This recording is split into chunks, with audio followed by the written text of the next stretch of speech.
There are some familiar storylines in a new musical opening on Broadway. Oko, a singer, and her relationship with the mentor who guided her, a newcomer trying to find his place, young women chasing their dreams. But they've never sounded quite like this. The global sensation that is Korean pop music is coming to center stage in KPOP, opening Sunday at the Circle in the Square Theatre. With an almost entirely Asian American and Asian cast, many of whom are making their Broadway debuts, the musical is set as a backstage look at some K-pop performers as they get ready for their debut show in New York City. Conflicts break out and get resolved, ending in a concert-like performance. The show's Broadway arrival has been a long time coming for playwright Jason Kim, who first conceived of a play around K-pop about a decade ago and staged an off-Broadway version in 2017, with music and lyrics composed by Helen Park and Max Vernon.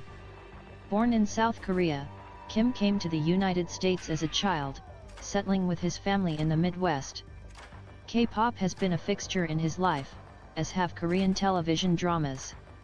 He also loved musical theater, especially shows like OC_A Chorus Line and OC_ Dreamgirls, where the story is about what's happening behind the scenes. OC_ I love backstage shows, he said. OC_ is there fighting going on in between everybody? Do they all love each other? These are the questions that I asked myself. In the initial stage version of the show, Kim was introducing the machine of K-pop to an American audience largely unfamiliar with it. 5 years later, it's been rewritten for a world where K-pop musical heavy hitters like BTS and Blackpink are pop chart mainstays, amid a slew of other Korean entertainment in movies and television like OC_ Squid Games becoming more popular in the US as well. Back then, America OC_ did not really know what K-pop was, and so there was a lot of explaining that I had to do. This time around, I did not have to really take the stance of having to apologize for anything or having to explain anything, and just let the story unfold, said Kim, a writer in television and film. He called the timing OC_ really serendipitous. OC_ Idako's been really profound and moving actually to watch the world shift in this way. A Broadway musical showcasing the sounds of K-pop is a sign of how OC_ the US is finally catching up with what was already going on around the world, said Robert G. Song-koo, an associate professor of Asian American Studies at Binghamton University. K-pop has been growing in popularity globally for the last 20 years, even though other attempts to break into the American market over the years haven't met with the same success until recently, he said. OC_ if there's a spectrum of universality, K-pop is engineered to be as universal as possible, he said.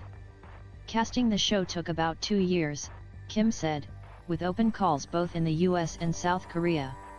Some of those in the show have K-pop backgrounds, including Luna, a former member of the group F.X., who plays the central character of MWE, a singer who has spent years working toward her dreams and has come to a crossroads.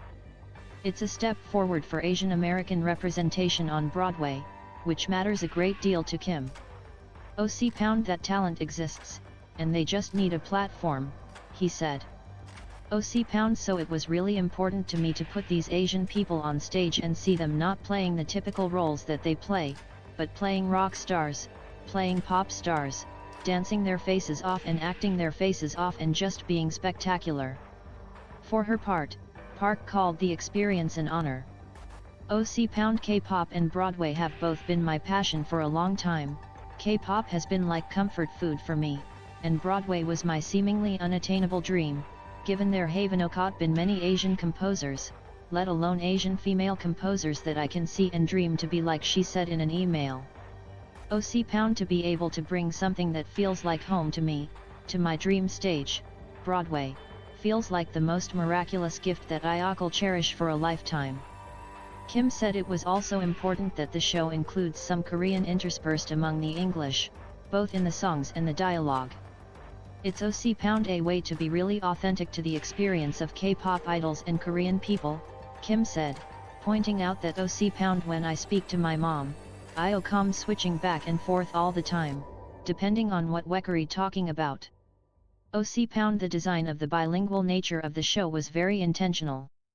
Clearly, a musical built around K-pop has a built-in base of potential audience members. But Kim says there's something for everyone, even those who have never heard a K-pop tune. Hopefully if we do our jobs right, Yukari watching a fun musical with a bunch of great K-pop songs, he said. But really what Yukari getting as you leave the theater is a universal story.